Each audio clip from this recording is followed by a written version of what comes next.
Nauru menjadi negara dengan penduduk tergemuk di dunia. Selama puluhan juta tahun, burung-burung itu di Nauru.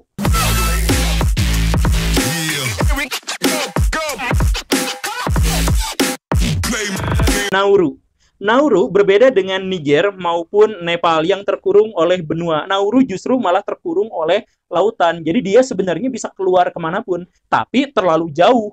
Nauru terpencil di tengah Pasifik dan negara yang paling dekat dengannya adalah Australia, Papua Nugini, kemudian Selandia Baru, ya negara-negara Mikronesia dan sebagainya. Ngomong-ngomong soal mikro, negara Nauru adalah salah satu negara terkecil di dunia.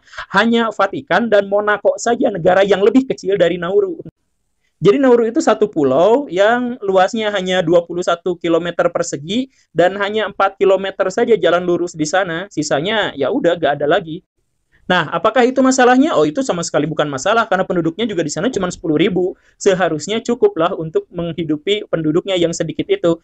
Nauru itu pulau di Pasifik, kesana kesini jauh. Karena itu banyak sekali burung yang bertengger ke situ dan tidak pergi lagi, atau banyak sekali burung yang bermigrasi dan singgahnya di situ. Akibatnya apa? Selama puluhan juta tahun, burung-burung itu di Nauru, yang menyebabkan Nauru itu penuh dengan fosfat.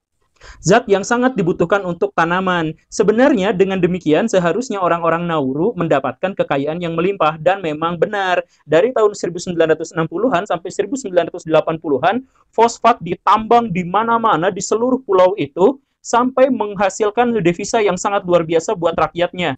Ini menyebabkan terjadinya revolusi dari Nauru sebagai salah satu negara termiskin di dunia berubah menjadi Nauru sebagai salah satu negara terkaya di dunia per kapita. Bayangkan, sejak saat itu seluruh kebutuhan negara tidak dibebankan kepada rakyatnya.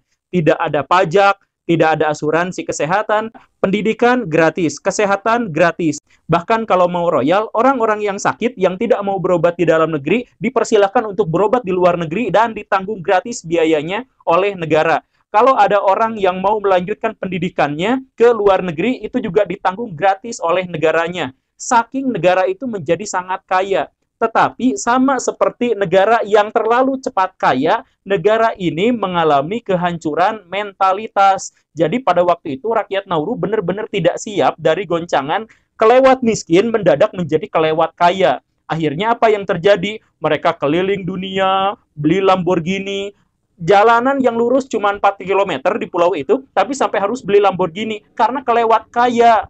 Makan terlalu banyak, alkohol terlalu banyak, rokok terlalu banyak, dan akhirnya dalam waktu 20 tahun itu mengubah Nauru menjadi negara dengan penduduk tergemuk di dunia.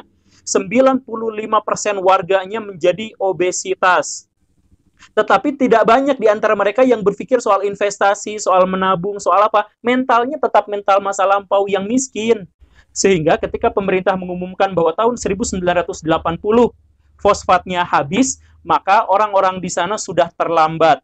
Nauru sebagai sebuah pulau yang subur, yang indah pada masa lampau, tiba-tiba menjadi gersang, kering kerontang, kosong, karena seluruh tanah subur sebelumnya sudah berubah menjadi galian-galian tambang yang terbengkalai. Tidak bisa dijadikan sarana pariwisata, tidak bisa untuk pertanian, tidak bisa untuk apapun. Akhirnya, warga Nauru yang kelewat kaya tiba-tiba lagi menjadi kelewat miskin. Tahun 90-an, Nauru adalah negara termiskin ketiga di dunia.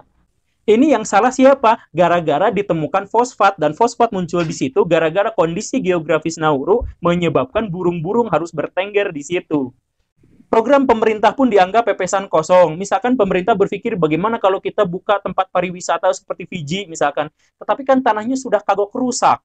Ya udah, wisata seksual itu juga nggak bisa, karena maaf ya, orang-orang di sana kan gemuk-gemuk, obesitas, dan kesehatannya juga sangat rendah gitu. Jadi tidak bisa juga untuk itu. Ya udah, ponseks itu pemerintah yang mengajukan. Bagaimana kalau kita buka layanan ponseks buat dapat devisa gitu. Tapi itu juga kan nggak bisa, karena orang-orang zaman sekarang pengennya video call seks.